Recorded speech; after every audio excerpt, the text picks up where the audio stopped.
자, 요나서를 마무리를 지어야 되는데 오늘 아마 다 마무리가 안 될 것 같아요. 일단 하는 데까지는 해보고 남는 부분은 다음 시간에 한번 해보도록 하겠습니다. 자, 하나님이 니느웨를 향하신 멸망에 대한 하나님의 뜻을 돌이키셨어요.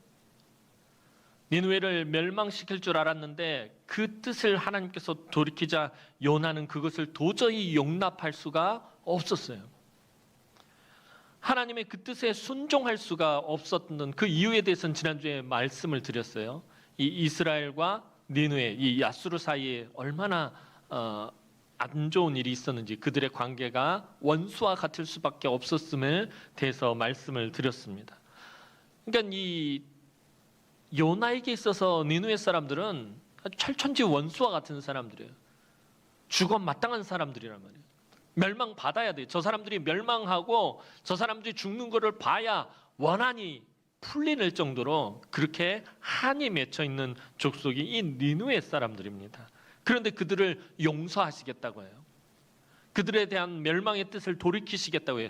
요나는 도저히 받아들일 수가 없는 거예요. 순종할 수가 없어요. 그래서 요나가 어떻게 표현했어요? 하나님 나빠요. 하나님 너무 나빠요. 라고 외치며 성을 내기까지 했습니다. 하지만 하나님은 요나야 네가 성내는 것이 옳으냐 하시며 요나를 타이르셨습니다. 하나님은 요나를 책망하시거나 정죄하시는 것도 아니고 하나님의 말에 지지리도 안 듣고 이렇게 심통 부리고 계속 불평하고 원망하는 이 요나에 대해서 하나님께서 책망하시거나 또 그를 정죄하시는 것도 아니고 하나님이 넌 너하고는 도대체 얘기가 안 된다. 너하고 얘기를 안 하겠다 하면서 대화를 멈추실 생각도 없으셨어요. 이렇게 부드럽게 네가 성내는 것이 요나야 옳은지 한번 생각해 봐라. 이렇게 부드럽게 질문을 던지시는 것은 요나에게 시간을 주시며 이 문제를 다시 한번 생각해 보기를 바라시면서 배려해 주신 것입니다. 하나님은 요나가 지나친 자기 의와 또 자기 신념에서 벗어나서 하나님의 마음을 헤아릴 수 있기를 기다리고 계시는 것입니다. 그래야 하나님은 요나와 계속해서 대화하실 수 있고 요나와 계속해서 교제하실 수 있기 때문입니다. 하나님은 요나와의 관계성에서 목적은 그와 계속해서 교제하시는 거예요. 요나와 계속 함께 하시는 거예요. 그러기 위해서 하나님은 지금 계속 요나에게 여러 가지 교훈을 주시고 참고 또 참고 계시는 거예요. 그런데 요나는 네가 성내는 것이 옳으냐 다시 한번 생각해봐라 라는 하나님의 이 부드러운 음성에 하나님과의 대화를 이어나가지 않고 그냥 니느웨 성 밖으로 나가버립니다. 몰라요! 그러면서 그냥 나가버립니다. 자, 오늘 본문 5절 말씀 한번 보도록 하겠습니다. 5절 말씀입니다. 시작.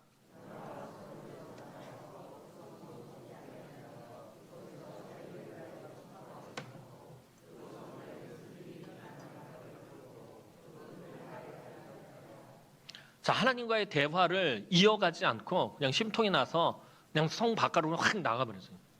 집에서 보자면 이러는데 여러분들 자녀들 키우는데 자녀들하고 야, 좀 얘기 좀 해줘. 몰라요. 문 쾅 닫고 들어가 버렸어요. 그럼 여러분들 같으면 어떻게 하시겠어요? 그냥 그날은 통곡 소리 나는 거지 뭐. 그냥 날 잡았다 그래서 이것이 그냥 그런데. 근데 하나님 그렇게 하지 않으신다라는 거예요. 자, 성 밖으로 나가버린 요나가 성읍에 나가서 그 성읍 동쪽에 앉아 거기서 자기를 위하여 초막을 짓고 그 성읍에 무슨 일이 일어나는 것을 보려고 그 그늘 아래에 앉았더라.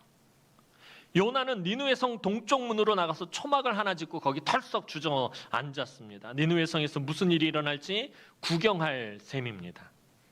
여기서 요나가 동쪽으로 나갔다라는 것은 상징적인 의미가 있습니다. 창세기 19장을 보면 하나님이 소돔과 고모라를 불과 유황으로 심판하실 때 롯과 그의 가족들은 해돋는 쪽으로 피해서 갑니다. 해돋는 쪽 소아를 향해서 피합니다. 요나가 니느웨의 동쪽으로 간 거는 의도성을 가지고 있는 거예요. 동쪽으로 가서 무슨 일이 일어나는지 한번 내가 보리라 라고 말한 것은 소돔과 고모라가 불과 유황으로 멸망한 것처럼 니느웨도 그렇게 되기를 기대하고 있음을 보여주고 있는 것입니다. 요나는 지금 계속해서 니느웨가 망해야 된다. 니느웨가 심판을 받아야 된다. 니느웨가 멸망당해야 된다라는 그 생각을 조금 더 꺾지 못하고 있어요. 내가 어떻게 되는지 보겠다라는 말은 뭐예요? 이 니느웨가 멸망을 받는 것을 보겠다라는 것입니다. 특별히 동쪽으로 나갔다는 것은 소돔과 고모라처럼 멸망당하는 것을 내가 기어이 보고야 말겠다라는 그런 의미가 담겨 있는 것입니다. 요나는 니느웨 사람들이 하나님 앞에서 낮추고, 우리가 지금까지 쭉 살펴봤잖아요. 얼마나 하나님 앞에서 자기를 낮추고 금식하고 물도 안 마시고 굵은 베옷을 입고 제의에 앉아가지고 울고 또 울고 나중에 울음조차도 나오지 않을 정도로 하나님 앞에 부르짖어서 하나님께서 그 뜻을 돌이키셨단 말이에요. 요나는 니느웨 사람들이 하나님 앞에서 낮추고 회개하며 불의한 삶에서 돌이켜 심판을 면했다라는 사실을, 그래서 하나님이 뜻을 돌이켰다라는 사실을 알면서도 여전히 니느웨가 멸망하기를 간절히 기대하고 있었습니다. 요나가 이런 모습을 보인 것은 니느웨 사람들의 회개가 본심이 아니라고 생각했기 때문이에요. 저들이 겉으로 볼 때는 하나님 앞에서 철저히 회개한 것 같지만 저럴 놈들이 아니야. 얼마나 악독한 놈들이고 얼마나 난폭한 놈들이고 얼마나 잔인한 놈들인데 저 악한 인간들이 그렇게 할 리가 없다는 거예요. 저들의 회개가 진심이 아니다라는 거죠. 분명히 다시 악한 죄를 범하게 될 것이라고 생각했어요. 그래서 니느웨 사람들이 다시 죄를 범하면 하나님, 보세요. 내 생각이 맞잖아요. 저 악독한 인간들은 용서고 뭐고 다 멸망해야 합니다. 이렇게 말하며 하나님께 지금 따져 물을 심산이었던 거예요. 요나는 니느웨가 회개하고 용서받는 것보다 니느웨 사람들이 다시 범죄하여 소돔과 고모라처럼 멸망당하는 것을 더 원했다라는 거예요. 참 하나님의 선지자인데 심보가 아주 고약한 거예요, 이게. 하나님의 선지자로 부름을 받는데, 하나님의 선지자로 부름을 받은 사람들은 하나님의 말씀을 선포해요. 멸망을, 또 징계를, 심판을 선포합니다. 근데 그 목적이 뭐예요? 그들을 살리고 구원하는 게 목적인 거예요. 근데 요나는 절대 그런 목적을 가지고 있지 않다라는 거예요. 니느웨 사람들이 하나님 앞에서 철저하게 회개하고 용서받는 것보다 다시 범죄해서 하나님의 뜻을 돌이켜가지고 소돔과 고모라처럼 멸망하게 하는 것을 더 원했다라는 거예요. 고집불통 요나는 지금 니느웨 사람들의 회개가 진심이 아니라고 믿고 있었던 것입니다. 잠시의 위기를 모면하기 위해 그저 눈 가리고 아웅하는 것이라고 여겼습니다.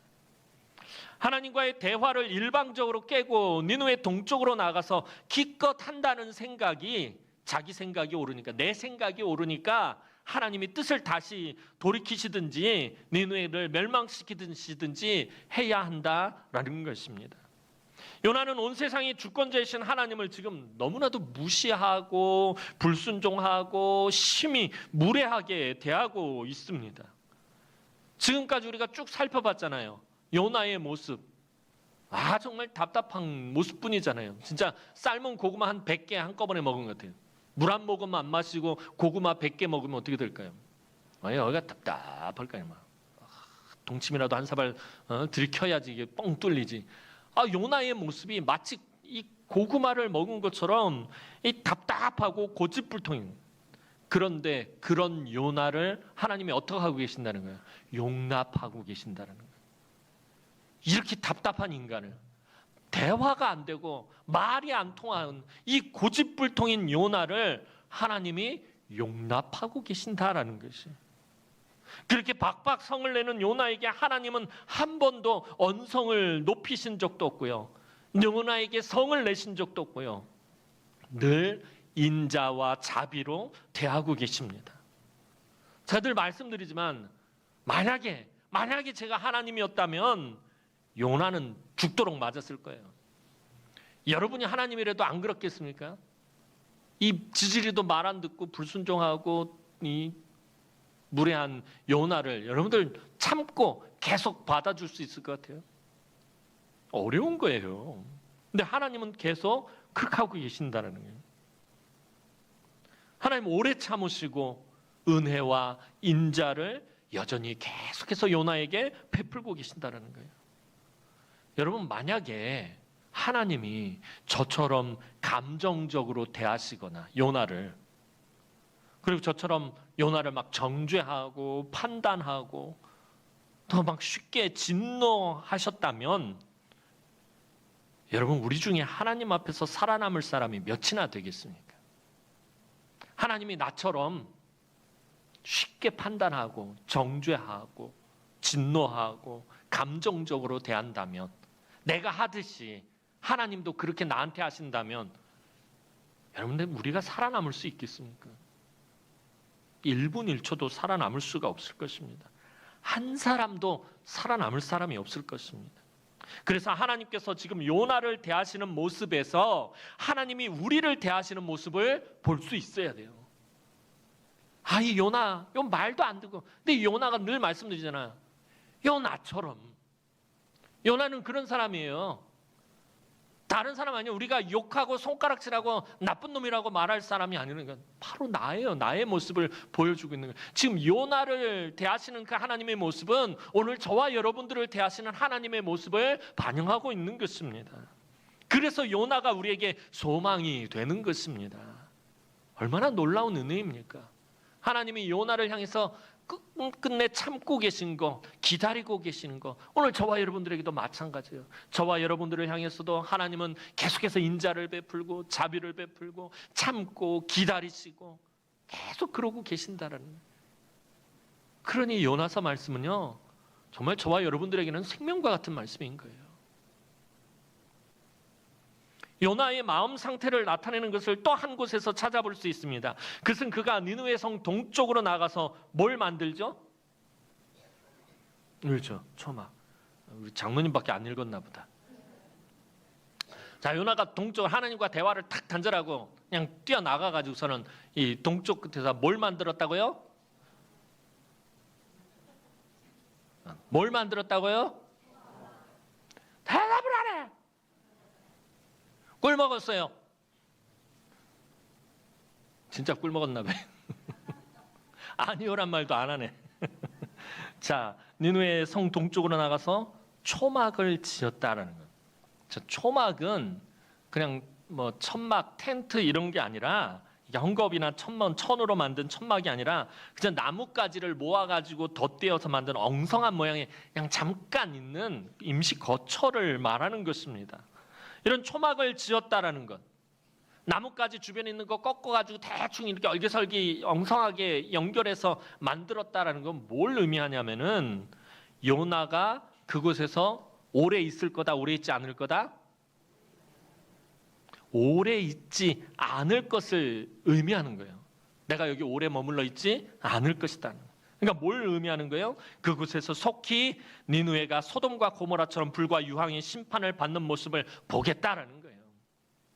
이 니느웨 성이 속히 무너지는 것을 내가 보겠다라는 그런 의지가 담겨 있는 거예요. 그러니까 하나님 지금 빨리 니느웨를 무너뜨리십시오, 니느웨를 멸망시키십시오라고 지금 하나님께 무언의 시위를 하고 있는 거예요. 원래 자기가 전했던 성의 없는 그 짧은 메시지가 뭐였죠? 니느웨 성에 들어와 가지고 요나가 외쳤던 그 짧은 메시지. 물론 기억을 못할 거라고는 제가 알고 있었지만 너무 당당하니까 제가 당황스럽네요. 좀 미안한 표정이라도 좀 지어보세요. 자, 요나가 니느웨 성에 들어와서 외쳤던 메시지, 40일이 지나면 이 성이 무너지리라, 니느웨 성이 무너지리라, 이거잖아요. 원래대로라면 니느웨가 무너지는데 며칠이 걸려요? 다 묻었잖아. 40일이 지나면 무너지리라 라고 자기가 선포하고 다녔잖아요. 그러니까 40일이 지나면, 원래 요나의 메시지대로라면 40일이 지나면 니느웨가 무너져야 되는 거예요. 자, 그런데 초막을 지었다라는 것은 내가 여기 오래 머물지 않겠다는 말이에요. 40일까지도 갈 필요가 없다라는 거예요. 내가 비록 메시지는 40일이라고 전했지만 이 악한 성읍은 40일까지 갈 필요도 없다라는 의미가 담긴 게 초막을 지은 거예요. 하루라도 빨리 이 악한 성읍 니느웨를 멸망시키라고 하나님에게 요구하고 있는 거예요. 정말 성경에 등장하는 하나님의 사람 중에 가장 고집불통인 사람이 요나가 아닌가 싶을 정도로 아주 막무가내입니다. 그런데 그때 은혜로우시고 자비로우시고 노하기를 더디하시는 하나님이 요나에게 교훈을 주시기 위해서 실물 교육을 준비하십니다. 자, 6절 말씀 보도록 하겠습니다. 오늘 본문 6절 말씀입니다. 시작.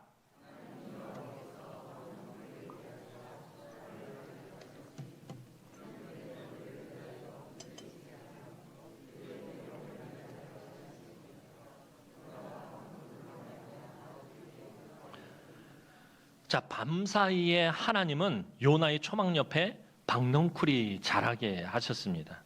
이 박넝쿨이 요나가 만든 초막을 타고 자라서 초막의 지붕을 덮고서는 그늘을 만들어줘서 햇볕이 요나에게 쐬지 않도록 그렇게 만들어 주었습니다. 니누의 성이 있는 곳은 이 메소포타미아 지역은 한낮이면은 그냥 떼약볕이 쏟아지고 기온이 급격하게 오르는 지역입니다. 보통 때 40도가 넘어가고요. 한여름에는 50도 가까이까지 올라가는 아주 무더운 지역입니다. 기온이 무섭게 정말 막 50도까지 오르지만, 그런데 이 지역의 한 가지 특징은 뭐냐면, 예전에도 한번 말씀드렸을 거예요. 습도가 전혀 없어요. 습기가 전혀 없기 때문에 그늘 밑으로 들어가기만 하면은 아주 시원해서 그런 기후에서도 사람들이 버틸 수 있는 곳입니다. 그런데 박넝쿨이 그늘을 만들어주니까 요나는 그곳에 있기가 한결 쉽고 편했을 거예요. 저도 예전에 성지순례를 갔다가 광야에 이렇게 나갔는데 너무 더워요. 그냥 광야라는 곳이 그래요. 이 물을 안 마셔주면 목마르지 않아도 물 안 마시면은 이 피부로 이 수분이 다 빠져나가서 갑자기 사람이 픽픽 쓰러져 나간다고 그래요. 그래서 계속 물을 마셔줘야 될 정도로 아주 건조한 지역인데, 그런데 조금만이라도 그늘 밑으로 가면은 너무 시원해요. 덥지가 않아요. 습도가 없기 때문에 그렇거든요. 그런데 이제 이 니누의 성 동쪽에 가서 초막을 하나 해놨는데 엉성하게 해놨으니까 뭐 햇빛이 제대로 가리지도 못하고 그러고 있던 터에 박넝쿨이 자라가지고 그늘을 확 덮으니까 요나가 한결 더 쉽게 또 편안하게 그곳에 있을 수 있었다라는 것입니다. 자, 그런데 우리말 성경으로 이 박넝쿨이라고 번역했지만 사실 이것이 고대 히브리어 단어이기 때문에 어떤 식물인지는 정확히 알 수가 없습니다. 우리말로 박넝쿨이라고 한 것은 이 구약 성경의 헬라어 번역본인 70인경에서 박이라는 이 헬라어로 번역을 하고 있기 때문에 박넝쿨이다라고 우리말로 그렇게 번역을 해놓은 것입니다. 어떤 학자들은 이것이 아주까리라고 추측하기도 합니다. 오랜만에 들어보죠. 아주까리. 아주까리가 특징이 뭐죠? 이파리가 커요. 그래서 저도 예전에 시골에 갔을 때 비 오면 아주까리 잎 따가지고 몇 개 이렇게 묶어서 이러고 다니고 막 그랬었거든요. 그러니까 아주까리는 잎이 크니까 그게 옆에서 자라서 그늘을 만들어 주었을 것이다라고 어떤 학자들은 또 그렇게 추측하기도 합니다. 그런데 재밌는 것이 중세 교부 철학자이자 교회의 지도자인 어거스틴과 제롬이라는 사람이 이 문제 가지고 피튀기게 싸웠대요. 어거스틴은 이거 박넝쿨이 맞다라고 그러고, 제롬은 아니다 아주까리다 그래가지고서는 둘이서 맨날 성질 내면서 큰 소리 높여가면서 서로 싸우다가 결국에는 감정이 안 좋아졌다고 해요. 중세 교부 시대에 이 어거스틴이나 제롬은 굉장히 위대한 교부입니다. 굉장히 중요한 교회의 지도자들입니다. 아주 훌륭한 교회를 이끌었던 이 지도자들도 박넝쿨이냐 아주까리냐를 가지고 목숨 걸고 싸웠다는 거예요. 요나서에서 요나의 그늘을 가려준 게 박넝쿨이면 어떠고 아주까리면 어떻습니까? 정말 중요한 것을 놓고서는 아무 말 안 하고 중요하지 않은 것 가지고 싸웠다라는 거예요. 어거스틴이나 제롬이나 요나나 별반 다를 것이 없다라는 거예요. 뿐만 아니라 오늘 교회 안에서도 고집스럽게 자기의 생각을 꺾지 못하는 우리 모습도 사실 다를 것이 없다라는 거예요. 이 별로 하찮은 이 박넝쿨이라는 거 하나를 놓고서는 이렇게 여러 가지 다른 시각으로 이렇게 서로 자기 고집만 부리고 있다라는 거예요. 예전에도 제가 정말 자주 쓰는 예화가 그거잖아요. 예전에 제가 서울에서 이 전도단, 거기도 이제 전도단이 있었는데 모여서 밥 먹고 나서 이제 전도하러 가기로 했는데 국을 끓이면서 이게 소금을 넣을 거냐 간장을 넣을 거냐 가지고 싸우다가 서로 맘상해서 그냥 집으로 확 가버렸어요. 전도하러 왔다가 아니 국에다 소금을 넣으면 어떻고 간장을 넣으면 어때? 아무거나 쳐놓고 그냥 먹으면 되지. 그잖아요. 그게 중요한 게 아니라 뭐가 중요한 거예요? 전도하러 나온 게 중요한 거잖아요. 우리가 자꾸 본말을 놓치는 거예요. 중요하지 않은 것에 자꾸 목숨을 걸고 서로 싸우려고 그러는 거예요. 자기 고집을 부리는 거예요. 어떻게 하면 전도하러 나가서 어떻게 하면 한 영혼이라도 더 구원할까? 이게 문제가 아니라 무슨 소리 간장을 넣어야지 국이 제대로 맛이 나오지. 아니라고 소금을 넣어야지 맛이 나는데 이런 걸 가지고 싸는 거예요. 어거스틴과 제롬이 박넝쿨이냐 아주까리냐 가지고 싸운 것은 이번에 요나서 말씀을 묵상하며 우리도 이런 모습이 있지는 않은지 정직하게 살펴보는 계기가 되었으면 좋겠어요. 정말 뭐가 중요한지, 우리 신앙생활하면서 교회에서 헌신하고 봉사하고 충성하고 예배하면서 정말 뭐가 중요한지, 우리가 중요하지 않은 것에 너무 목숨을 메고 있지는 않은지 여러분 좀 한번 살펴보는 계기가 되었으면 좋겠습니다. 자, 이제 박넝쿨 때문에 간단하게나마 편안함을 얻을 수 있었던 요나는 기분이 아주 좋아졌어요. 아주 성이 나가지고 하나님 나빠요, 너무 나빠요 그러면서 그냥 픽 돌아져가지고 니느웨 성 동쪽으로 나가버렸던 요나의 기분이 풀어지기 시작합니다. 왜냐하면 요나는 이 박넝쿨 그늘이 하나님이 자기를 위해서 마련해 주신 것으로 생각했기 때문이에요. 지금까지 요나의 이야기가 시작한 이래로 1장에서 지금까지요, 요나의 이야기가 시작한 이래로 요나가 처음으로 크게 기뻐하고 있어요. 여러분들은 별로 이게 느낌이 안 오나 봐요. 이 고집불통 요나가 처음으로 크게 기뻐하고 있다는 거예요. 등장에서부터 지금까지 한 번도 이렇게 기뻐해 본 적이 없어요. 박넝쿨 하나가 그늘 가려줬다고 너무 기뻐하고 있다. 그러니까 오늘 본문에서도 크게 기뻐했다라고 말하고 있어요. 의도적으로 표현하고 있는 거예요. 늘 심통이 나 있고 불평하던 요나의 모습은 온데간데 없고 너무나도 크게 기뻐하는 모습입니다. 이러한 요나의 기쁨은 아주 하찮은 식물에서, 이 박넝쿨에서 비롯하고 있습니다. 근데 참 이상한 것은 니느웨 사람들의 회개도 기뻐하지 않고 니느웨 사람들을 향한 하나님의 뜻이 돌이켜진 것도 기뻐하지 않고, 심지어는 요나는요, 자기가 물고기 뱃속에서 구원받은 것조차도 기뻐하지 않아요. 그렇게 크게 기뻐하지 않았어요. 그랬던 요나가 초막 옆에서 자란 박넝쿨 하나로 지금 크게 기뻐하고 있다는 거예요. 선지자로 보내심을 받은 자기가 기껏 기뻐한다라는 것이 자기들의 죄를 회개함으로 하나님의 뜻을 돌이키신 것을 기뻐하는 것이 아니라 니느웨가 심판을 받는 것을 관람하기 위해 무더위 속에 앉아있던 자기에게 그늘을 만들어준 하찮은 식물 때문에 크게 기뻐하고 있더라는 거예요. 요나가 이런 하찮은 식물에 기뻐하고 있는 것은 지금 요나가 한 가지를 착각하고 있는 거죠. 하나님이 자기 생각에 반응하셨다라고 생각하고 있는 거예요. 내 뜻에 하나님이 반응하셨다라고 생각하고 있는 거예요. 자기는 니느웨가 소돔과 고모라처럼 불과 유황으로 멸망하는 것을 기대하며 그 뙤약볕에 앉아 있는데 하나님이 더위 속에서 요나가 편히 있으라고 박넝쿨을 자라게 하셨다라는 것은 드디어 하나님이 요나의 판단이 옳다고 여기시는 것으로 착각하고 있었다는 거예요. 하나님이 내가 옳다라고 생각하시는구나. 그래서 박넝쿨에서 나로 하여금 여기 편하게 앉아서 이제 니느웨가 멸망하는 것을 관람할 수 있게 해주시는구나라고 생각을 하고 있었다는 거예요. 지금 요나가 원하는 것은 오직 한 가지입니다. 그것은 하나님이 다시 뜻을 돌이켜서 니느웨를 멸망시키는 거예요. 그런데 하나님이 이런 박넝쿨을 통한 제스처를 취하셨다라는 것은 이제 곧 니느웨가 심판을 받는 것으로 요나는 기대하기에 충분했다는 거예요. 사랑하는 성도 여러분, 요나의 모습을 보면요, 1장에서부터 우리가 쭉 살펴봤잖아요. 정말 답이 없는 사람이에요. 이 고집불통 요나는 답이 없어요. 이 사람 정말 하나님 섬기는 사람인가 싶어요. 하나님은 아무리 하찮은 것이라도 불쌍히 여기고 살리고자 해요. 아무리 철천지 원수래도, 아무리 그 악독이 하나님 앞에까지 상달돼 그래서 멸망받는 게 마땅한 사람이다 할지라도, 그런 악한 죄인들이라 할지라도 하나님은 불쌍히 여기고 살리고자 하는데 요나는 툭하면 죽겠다고 해요. 우리 지난주에 살펴본 게 그랬잖아요. 요나서에 등장하는 이방인들은 어떻게 해서든지 살려고 몸부림을 치는데 요나는 어떻게 해서든지 죽으려고만 한다는 거예요. 툭하면 죽겠다라고만 해요. 죽겠다가 아주 입에 밴 사람이 요나예요. 그런데 여러분, 우리는 정말 요나와 똑같은 사람들이다라는 것을 말씀을 준비하면서 깨닫게 됐어요. 여러분, 오늘 날이 좀 많이 추워졌는데 우리 날이 좀만 추워지면 뭐라고 얘기했죠? 추워 죽겠다.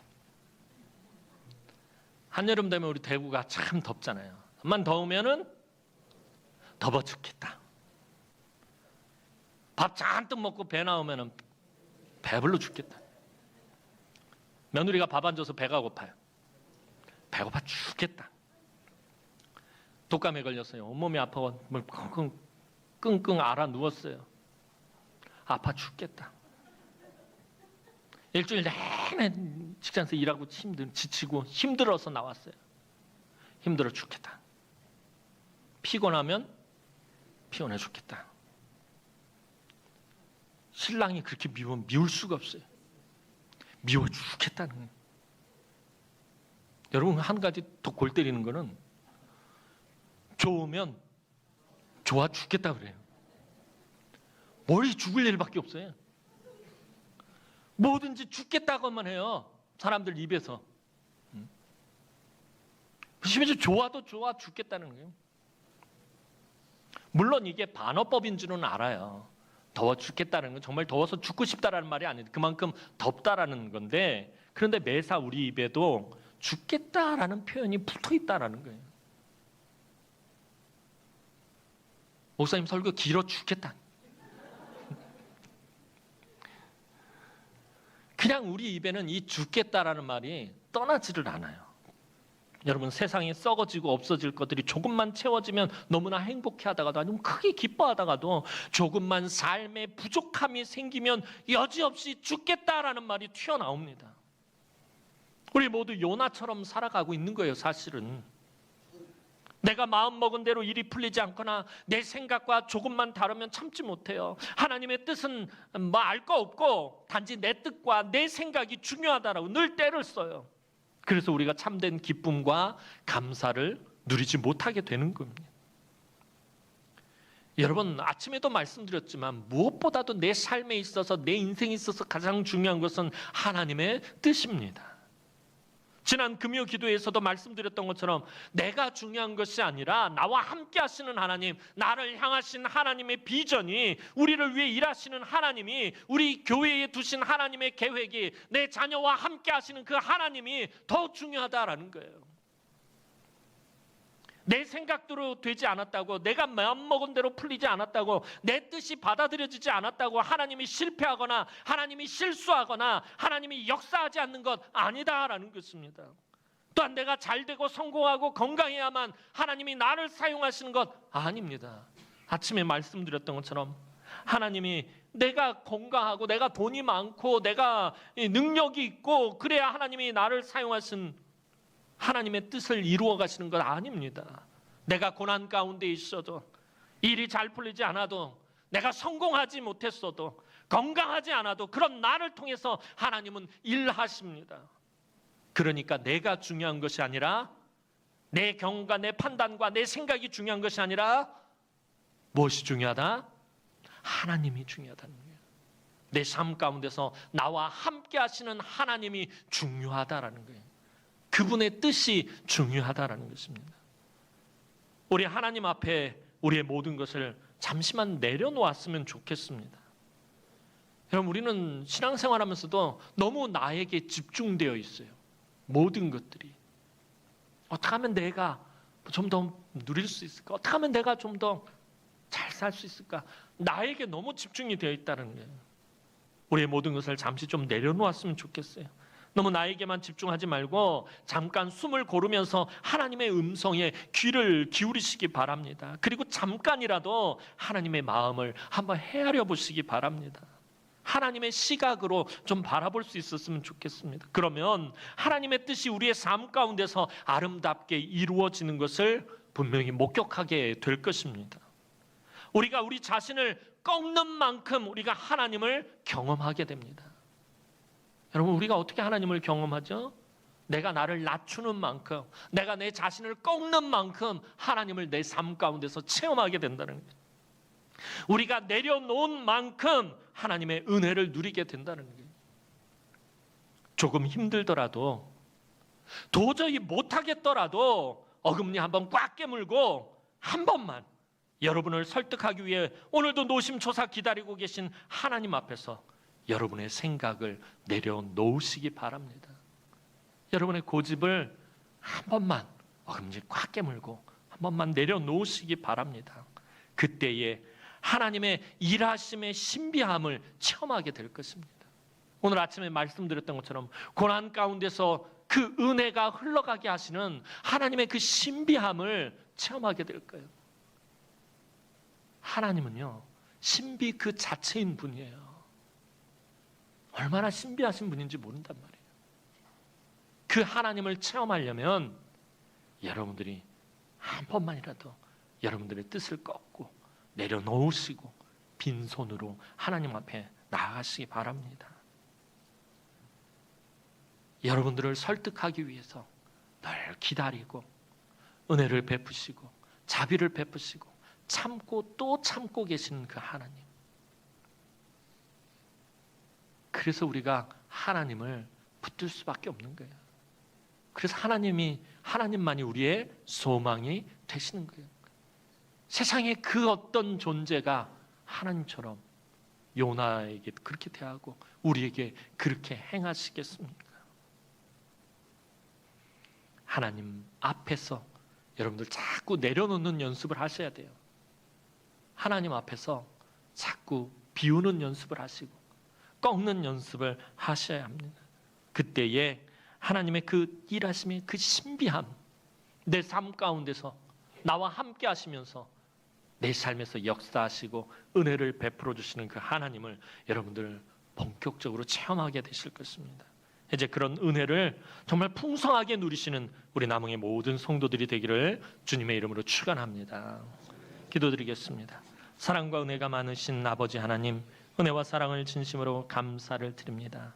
늘 언제나 변함없이 내 곁에서 나와 함께 하시며 나를 용납해 주시는 자비로우신 하나님, 그 하나님 생각할 때마다 만만 감사를 하나님께 돌리지 않을 수가 없음을 이 시간에 고백합니다. 나 같은 것이 뭐라고, 나 같은 사람이 뭐라고 하나님 그토록 배려하시고 그토록 용납하시는 것입니까? 하나님, 우리가 그 하나님의 마음을 헤아리고 그 하나님의 시각으로 우리의 삶을 볼 수 있도록 은혜를 베풀어 주시고, 하나님, 우리가 얼마나 큰 하나님의 사랑과 은혜를 받고 있는지 깨달아 알게 하시며 우리의 삶에서 나의 고집을 내려놓고 나의 생각을 내려놓고 나의 판단을 내려놓고 하나님 앞으로 조금씩 더 가까이 나아가는 우리의 삶이 되게 하여 주옵소서. 그 가운데서 보이지 않게 나를 위해서 역사하시고 은혜를 베푸시고 나를 위해서 일하시는 그 하나님의 신비함을 체험하는 우리 남흥의 모든 성도들이 되게 하여 주옵소서. 감사를 드렸고 예수님의 이름으로 기도하옵나이다. 아멘.